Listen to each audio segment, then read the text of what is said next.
Let's talk about question number 31. The modulus of elasticity of concrete increased with higher water cement ratio and shorter curing periods, lesser vibration are increased with the age. Modulus of elasticity of concrete is increase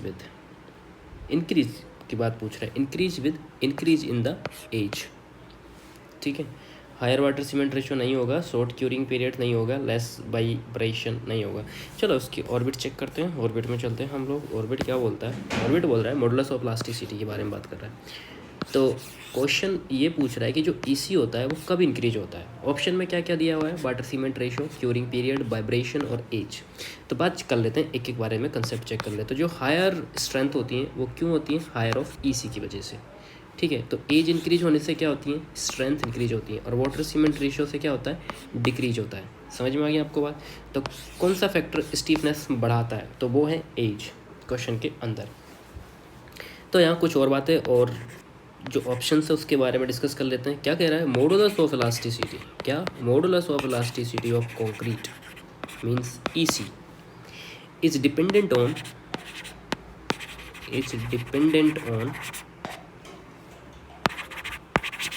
its compressive strength.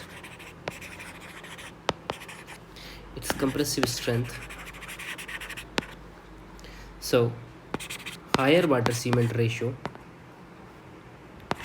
and shorter curing period or lesser vibration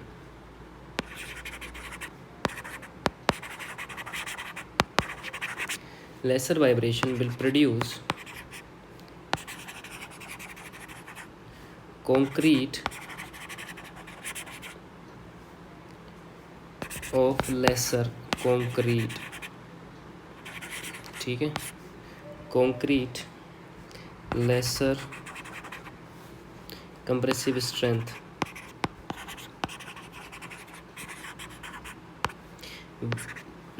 तेरी माँ का.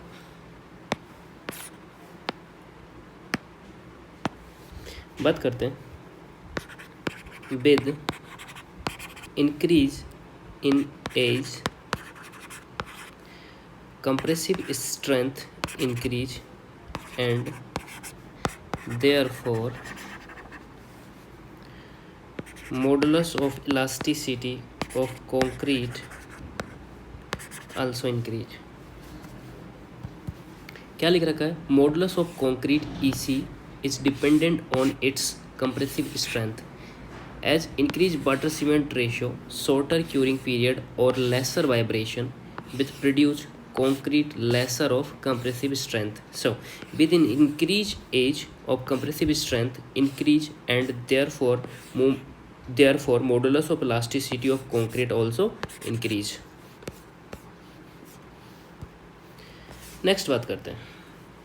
Stress strain curve of concrete is a perfect straight line up to failure, straight line up to 0.002 strain value and then parabolic up to failure, nearly parabolic up to 0.002 strain value and then a straight line up to failure. ठीक है, तो क्या आएगा? Hyperbolic up to 0. भाई तू क्यों आ रहा है बीच में? Strain value and then straight line up to failure. Straight line बिल्कुल नहीं होती है. स्ट्रेट लाइन कैसे स्ट्रेट लाइन होगी? ऐसे होता है ये. स्ट्रेट लाइन नहीं होगी ना, तो पहले पैराबोलिक आएगा. तो हम चलते हैं क्वेश्चन आंसर सी की तरफ, है ना. अब ऑर्बिट चेक कर लेते हैं. ऑर्बिट में क्या कह रहा है? ऑर्बिट कह रहा है क्या सिस्टम में कोई प्रॉब्लम? नहीं, सब ठीक चल रहा है. बात कर रहे हैं दोस्तों हम यहाँ पर कॉन्क्रीट स्ट्रेस स्ट्रेन बिहेवियर के बारे में. क्वेश्चन क्या पूछ रहा है? क्वेश्चन पूछ रहा है कंक्रीट का स्ट्रेस स्ट्रेन कर्व का एक्चुअल शेप कैसा होता है ना, वो जो ये वाला शेप है ना, इसके बारे में पूछ रहा है. तो बात करते हैं, कंसेप्ट चेक करते हैं. कंक्रीट परफेक्टिवली लीनियर नहीं होता है. बिल्कुल सही बात. इनिशियल पोर्शन नॉन लीनियर होता है. ये इनिशियल पोर्शन है, ये फाइनल पोर्शन है. 0.002 स्ट्रेन तक बिहेवियर इंपॉर्टेंट होता है. यहाँ तक बिहेवियर इंपॉर्टेंट होता है. सो कर्व का परफेक्ट पैटर्न चूज करना होता है. ठीक है, अब यहाँ नोट लिख लेते हैं, नोट देख लेते हैं क्या कह रहा है. नोट कह रहा है कि the characteristic strength of design क्या बोल रहे हैं? The characteristic strength and design of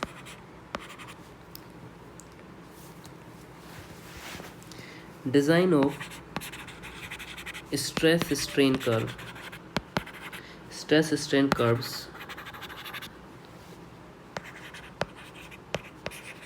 specified by the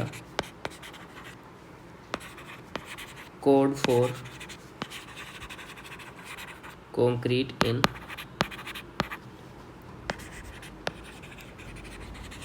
flexural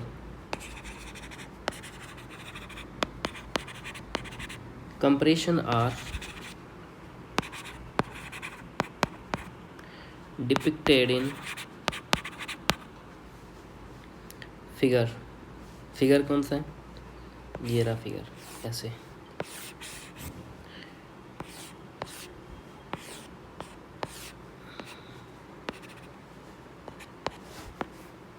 Lal pencil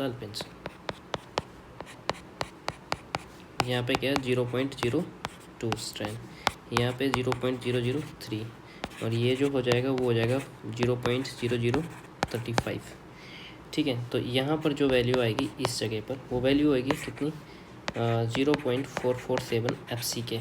यहाँ जो आएगी वो 0.67 FCK होगी। ये कैरेक्टरिस्टिक्स ऑफ कर्व है। क्या है? Characteristics of curve. ये डिज़ाइन कर्व है, ये वाला, this is the design curve. ठीक है, तो ये स्ट्रेन हो गया, ये स्ट्रेस हो गया। सो क्या बोला था, क्या लिखा था हमने? डिपिक्टेड इन फिगर, ये फिगर बना दिया। The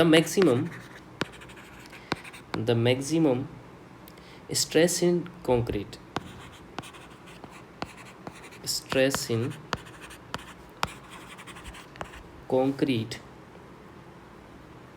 in structure restricted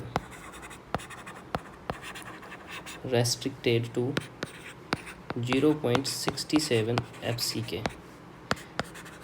The curves consist of a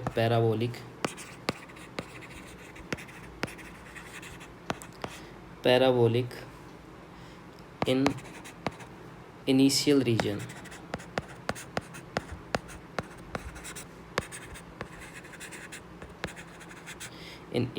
region up to a strain 0.002. So where the slope becomes 0 and a straight line thereafter at a constant stress level up to an unlimited strain of 0.0035। क्या पढ़ा है हमने पढ़ा है the characteristic strength and design stress strength curve specified by the code of concrete in flexural compression are depicted in this figure। ये जो figure है, the maximum stress in concrete in a structure restricted to 0.67 FCK. The curves consist of a parabolic in initial region up to a strain 0.002 and a straight line thereafter at a constant stress level up to an unlimited strain of 0.0035। Okay, so अब चलते हैं next question पे। Which of following statements are referred to correct purpose as regard testing of concrete by ultrasonic pulse velocity method? To assess the quality of concrete in situation, to determine the dynamic modulus of elasticity of concrete, to locate the presence of crack in it। ठीक है, तो देखो assess the quality of concrete बिल्कुल सही बात है। To determine the dynamic modulus of elasticity of concrete, ये भी सही होगा। To locate the presence of crack in it, बिल्कुल अरे यार, अल्ट्रा जैसे ये पल्स वेव वेलोसिटी है, ये अगर कोई जगह पे क्रैक आ जाएगा तो ये फिर ट्रांसमिट नहीं हो पाएगी ना। आप समझो ना मेरी बात को, तो सही होगा ना, ये बिल्कुल सही होगा दोस्तों। ऑर्बिट पे चलते हैं। ऑर्बिट में रडार क्या बोल रही है, कोई वेपन्स तो नहीं है, let's check. UPV testing concrete, ultra sonic pulse velocity test of concrete की बात चल रही है यहाँ पे। तो क्या कह रहा है स्टेटमेंट, क्या कहता है स्टेटमेंट, कहता है कि क्वालिटी असेस करना है, डायनेमिक मॉडुलस फाइंड करना है और क्रैक डिटेक्ट करना इसका काम है। तो क्वेश्चन पूछ रहा है कि यूपीवी टेस्ट का एक्चुअल पर्पज क्या होता है। कंसेप्ट चेक कर लेते हैं। ये एक नॉन डिस्ट्रक्टिव टेस्टिंग मेथड है। वेब वेलोसिटी से मटेरियल प्रॉपर्टी मिलती है और इंटरनल डिफेक्ट डिटेक्ट हो सकते हैं, that is cracks. So correct combination identify करो। तो उसने अपन को पता है करेक्ट कॉम्बिनेशन, वो बता दिए, पर कुछ लिख लेते हैं यहाँ पे हल्की फुल्की चीज़ें। Ultrasonic pulse velocity test is an in situated test of hardened concrete when it is already acting as a structural member. Next आता है, this test is based on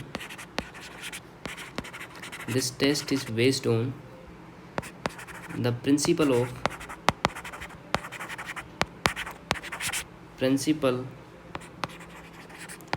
that the velocity of sound in a solid material is a function of the square root of the ratio of its modulus of elasticity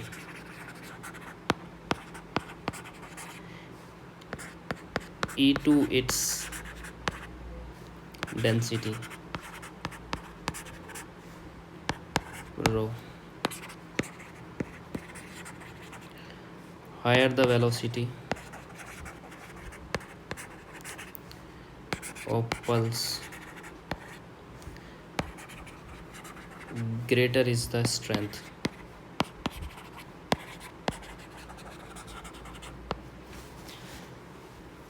तो क्या लिखा है, कभी लिखता है कि ultrasonic pulse velocity test is an instituted test of the hardened concrete when it is already acting as a structural member.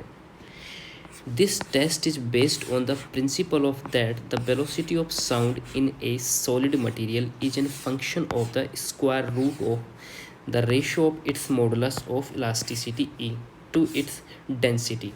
So higher the velocity of the pulse, greater the strength.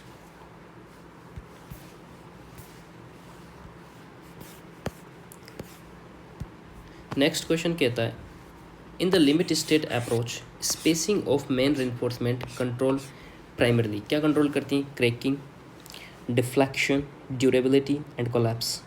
So limit state approach के अंदर spacing of main reinforcement और control primarily क्या करती है, control primarily crack करती हैं। चलो orbit में चलते हैं। Main reinforcement of spacing, question में पूछ रहा है एलएसएम में बार स्पेसिंग प्राइमरली किस चीज़ को कंट्रोल करता है। कंसेप्ट चेक कर लेते हैं। अगर स्पेसिंग क्लोजर होगी तो स्मॉलर क्रैक विड्थ होगी। क्रैकिंग कंट्रोल सर्विसिबिलिटी का पार्ट है, किसका है, सर्विसिबिलिटी का part. And collapse strength spacing से डायरेक्टली कंट्रोल नहीं होती। जो कोलैप्स स्ट्रेंथ है ना, जो क्वेश्चन में कोलैप्स दे रखा है, वो क्या होती है, स्पेसिंग से डायरेक्टली कंट्रोल नहीं होती है। तो इसका प्राइमरी पर्पज आइडेंटिफाई करना था हमारा, तो मैंने बता दिया आपको कि क्रैकिंग हमको कंट्रोल करनी थी। अब लिखते हैं नोट, बड़े मज़े से। नोट में क्या लिखना है, the code specified maximum and maximum limit, maximum and maximum limits for the spacing between parallel reinforcement bars in a layer. The minimum limits are necessary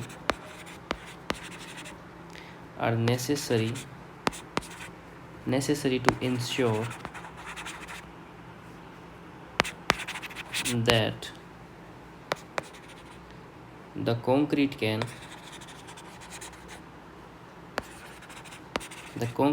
be placed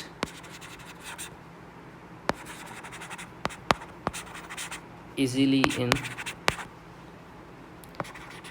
between and around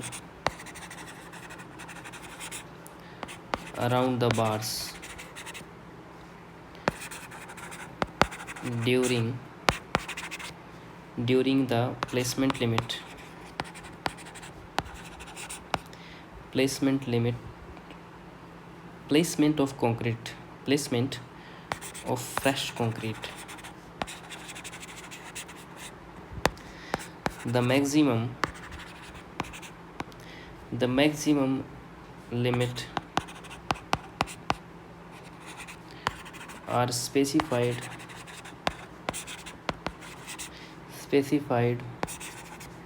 for bar in tension for the purpose of controlling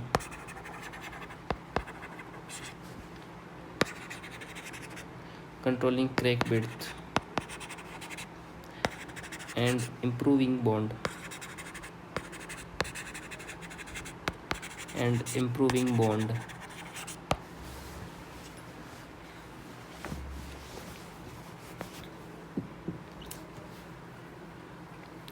तो क्या कह रहा है इसके अंदर, the code specified maximum and maximum limit, the code minimum, sorry, that is minimum.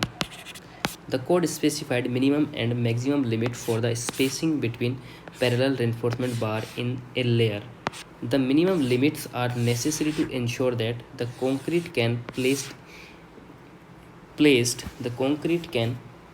easily in between the around the bar during the placement of fresh concrete. The maximum limit are specified for bar in tension for the purpose of controlling crack widths and improving bonds. Next question पे चलते हैं। Next question क्या कह रहा है, तेरी ना भाई ये सीधे।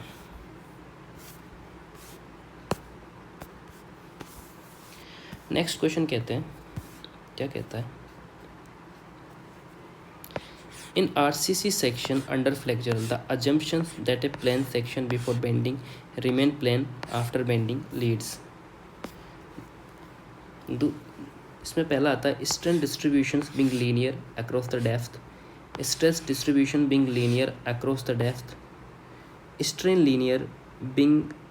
distribution being linear across the depth, stress distributions being linear across the depth, both stress and strain distribution being linear across the depth, shear stress distribution being uniform along the depth, shear stress distribution। ये कैसे हो सकता है, नहीं होगा।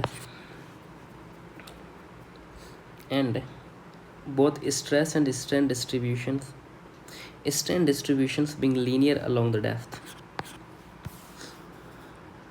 In RCC section under flexural, the assuming that a plane section before bending remain plane after bending leads to strain distribution being linear across the depth. यही होगा इसमें.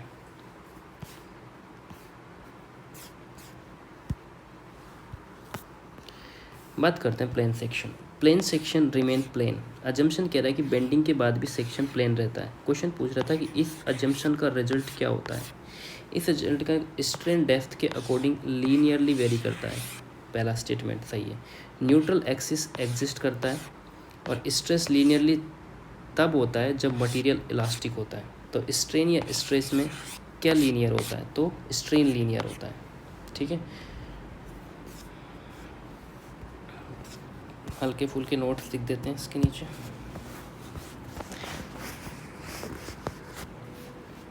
Plane section normal to the axis remain plane after bending. This assumptions mean what?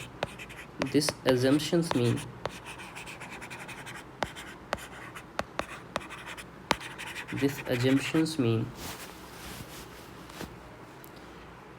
that the strain means that the strain at any point on the cross section is directly proportional to its distance from the neutral axis. क्या लिखा है? These assumptions mean that the strain at any point on the cross section is directly proportional to its distance from the neutral axis. Next question.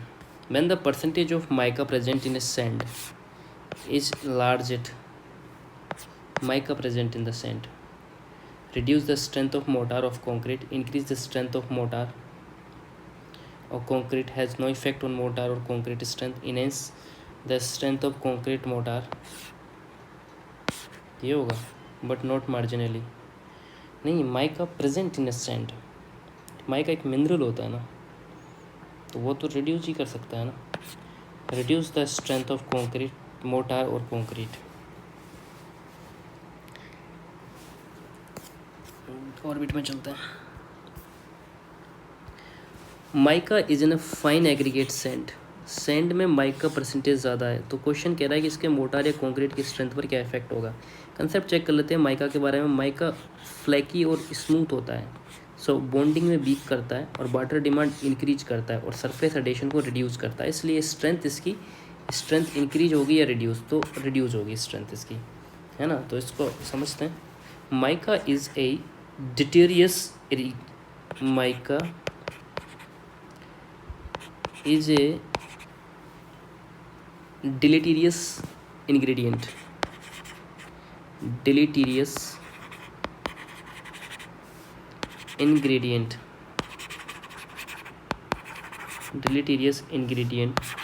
For preparations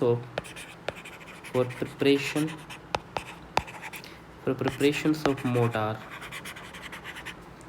or concrete.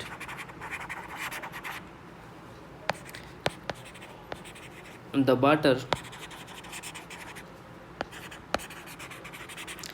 water absorption of the mica will means that the water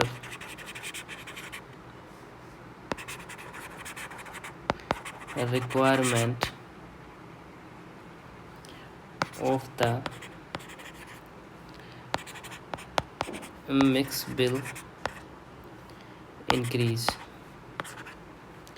Furthermore,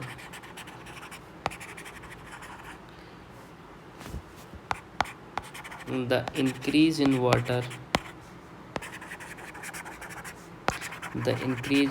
requirement of the mix with mica as a result of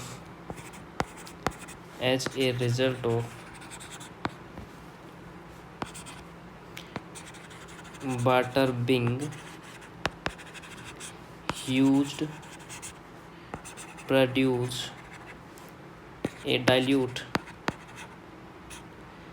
diluted cement. ये है diluted cement paste and a weakened mortar.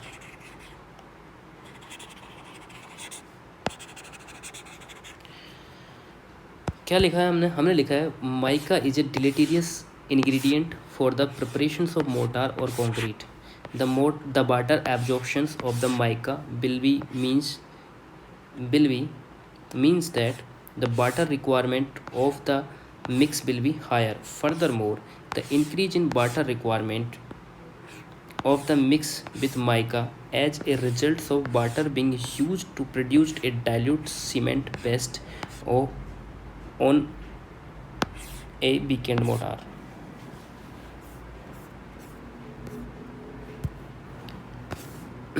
Question number 37. Consider the following statements in a typical compression test. बात चल रही है compression test के बारे में. With a cylindrical concrete specimen, the failure is initiate. Compression test हो रहा है सिलेंड्रिकल स्पेसिमेन का, तो वो कह रहा है कि वो किस तरीके से फटना पसंद करेगा, है ना भाई. बात मज़ेदार है, हर चीज़ का पता होना चाहिए तुम लोगों को. तो बोल रहा है कि क्रशिंग इन कंप्रेशन, बिल्कुल. तो अगर तो दबाएगा तो वो वहीं से भी इंक्लाइंड शेयर, बिल्कुल क्रैक्स जनरेट होते हैं भाई, इंक्लाइंड जनरेट होते हैं. लॉन्गिट्यूडनल टेंसाइल क्रैक्स होता है भाई, लॉन्गिट्यूडनल टेंसाइल क्रैक्स. बाबा बोल रहा था, उसने बताया था इस बारे में, हमें क्या पता. तो इसमें 1 2 3 हैं, ठीक है. 1 2 3 ये तो मुझे पता है, देख ये भी मुझे पता है, और ये बाबा भाई साहब ने बताया था. तो लॉन्गिट्यूडनल टेंसाइल क्रैक, लॉन्गिट्यूडनल, बिल्कुल हाँ सही तो कह रहा था. वो जो कंप्रेशन फोर्स आएगा और उससे पूछ लेंगे शाम को डिनर में, ठीक है. नेक्स्ट आता है, हाँ तो इसका ऑर्बिट पे भी तो जाना है ना. ऑर्बिट चेक करते हैं इसका. ऑर्बिट क्या कह रहा है? ऑर्बिट कह रहा है कि कंक्रीट कंप्रेशन टेस्ट की बात चल रही है यहाँ पर. क्या दे रखा है? एक स्पेसिमेन दे रखा है सिलेंडर का. क्वेश्चन पूछ रहा है कि फेलियर इनिशिएट कैसे होता है. तो स्टेटमेंट में दे रखा है क्रशिंग इन कंप्रेशन, दूसरा इंक्लाइंड शेयर फेलियर, तीसरा लॉन्गिट्यूडनल टेंशन क्रैक्स. कंसेप्ट को चेक करते हैं, इनसे मैच हो रहा है कि नहीं हो रहा है. कॉन्क्रीट ब्रिटल मटेरियल है, सो लेटरल एक्सपेंशन होती है पॉइजन इफेक्ट से.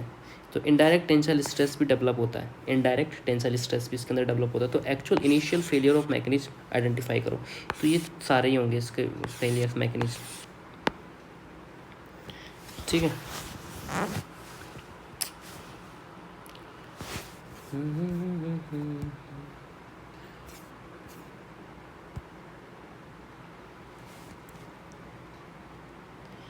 यार ऐसे कैसे हो सकता है? गलत तो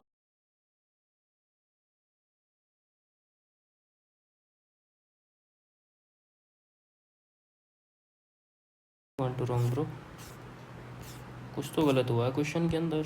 नहीं नहीं मज़ेदार बात नहीं है इसमें ना. तो कम ये भी गलत है, सही है वो गलत है. इसमें आएगा बी, ओनली 2 आंसर आएगा. क्रशिंग इन कंप्रेशन इंक्लाइंड शेयर फेलियर होता है. समझे आप मेरी बात? नेक्स्ट बात करते हैं, consider following for durability. Orbit में भी तो ऑर्बिट में क्या बोल रहा है? Inclined share failure, concrete brittle material होता है, लेटरल एक्सपेंशन होती है, इनडायरेक्ट टेंसाइल स्ट्रेस डेवलप होता है. तो ये नहीं होगा, इसमें से सिर्फ इंक्लाइंड फेलियर होगा ना भाई. फ्लो को कंट्रोल करा कर, हर चीज़ समझनी है. Consider the following for the durability of well graded concrete.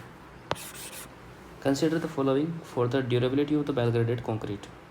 38 की बात करते हैं. The environment durability of the graded concrete, which of these are correct? Environment correct, embedment of the reinforcement, cover to embedment of the reinforcement, shape and size of the concrete. तीनों सही आएंगे. 38 पे चलते हैं. Concrete durability factor, given factor कौन कौन से दे रखे हैं? Environment, cover to reinforcement, shape, size of the member. Question पूछ रहा है कि इनमें से कौन सा ड्यूरेबिलिटी को अफेक्ट करता है, तो सारे ही करते हैं। एग्रेसिव इन्वायरमेंट कोरोजन को बढ़ाता है, एडुकेट कवर प्रोटेक्शन देता है, और शेप और साइज मॉइस्चर मूवमेंट अफेक्ट करते हैं। तो और भी इसके अंदर हैं जो अफेक्ट करते हैं ड्यूरेबिलिटी को, कौन कौन से इन्फ्लुएंस करते हैं, जो इन्फ्लुएंस करते हैं, influencing the durability of concrete.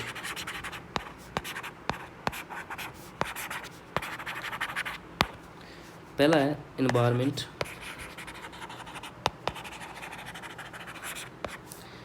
दूसरा है types and quality, types and quality of constituent,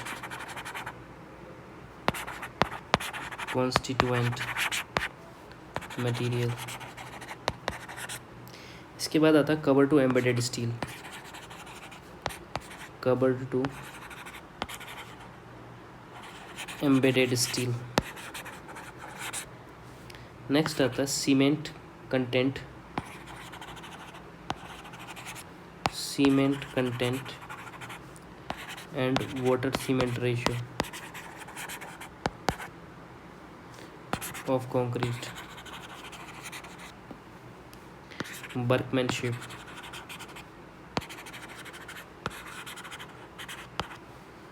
shape and size, shape and size of member. कौन कौन से करते हैं? Influencing the durability of concrete, environment करता है, types of quality of constituent material करता है, कवर टू एम्बेडेड स्टील करता है, concrete content water cement ratio of concrete, workmanship and shape and size of the member. Next question पे चलते हैं। Consider the following statement, consider the following statement, modulus of plasticity of concrete increase with the increase in compressive strength of concrete. Modulus plasticity of concrete increase with the increase in the compressive strength. Shear strength of concrete increase with the increase in compressive strength of concrete. So shear strength of concrete increase with the increase in the compressive strength, तो इसमें दोनों सही होंगे। और wait की बात करते हैं, क्या बोला था उसने लास्ट में? Shear strength of concrete increase with increase in compressive strength of concrete. कितना टाइम हो गया? 32 मिनट हो गई फिर से यार। ऐसे तो इसमें तो बहुत कंटेंट लंबा छोड़ा जा रहा है ना। हाँ तो जाने देना, क्या दिक्कत है।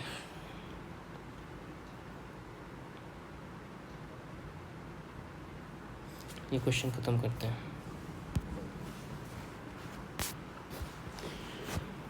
बात कह रहा है स्टेटमेंट 1 के अंदर कंप्रेसिव स्ट्रेंथ रिलेशन का। कंप्रेसिव स्ट्रेंथ बढ़ने पर ईसी बढ़ता है और कंप्रेसिव स्ट्रेंथ बढ़ने पर भी शेयर स्ट्रेंथ बढ़ता है। कौन सा स्टेटमेंट करेक्ट है? तो ये कह रहा है E C directly proportional to the under root f c k. Shear strength भी कंप्रेसिव स्ट्रेंथ से रिलेटेड होती है ना। तो यहाँ दे रखा है मॉडुलस ऑफ प्लास्टिसिटी के लिए कि जो ईसी होता है आपका वो होता है 5000 अंडर रूट एफ सी के। ठीक है, अकॉर्डिंग टू टेबल की बात करते हैं तो वो बोलते हैं कि strength of concrete increase with the compressive strength of concrete. समझ रहे हो मेरी बात?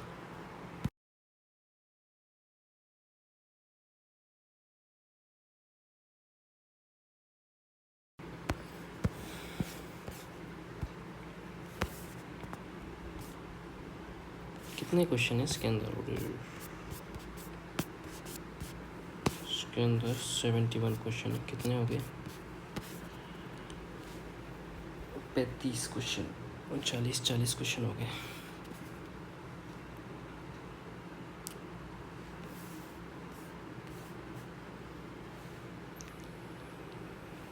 ठीक है, थोड़ी देर बाद पढ़ देंगे डिस्चार्ज।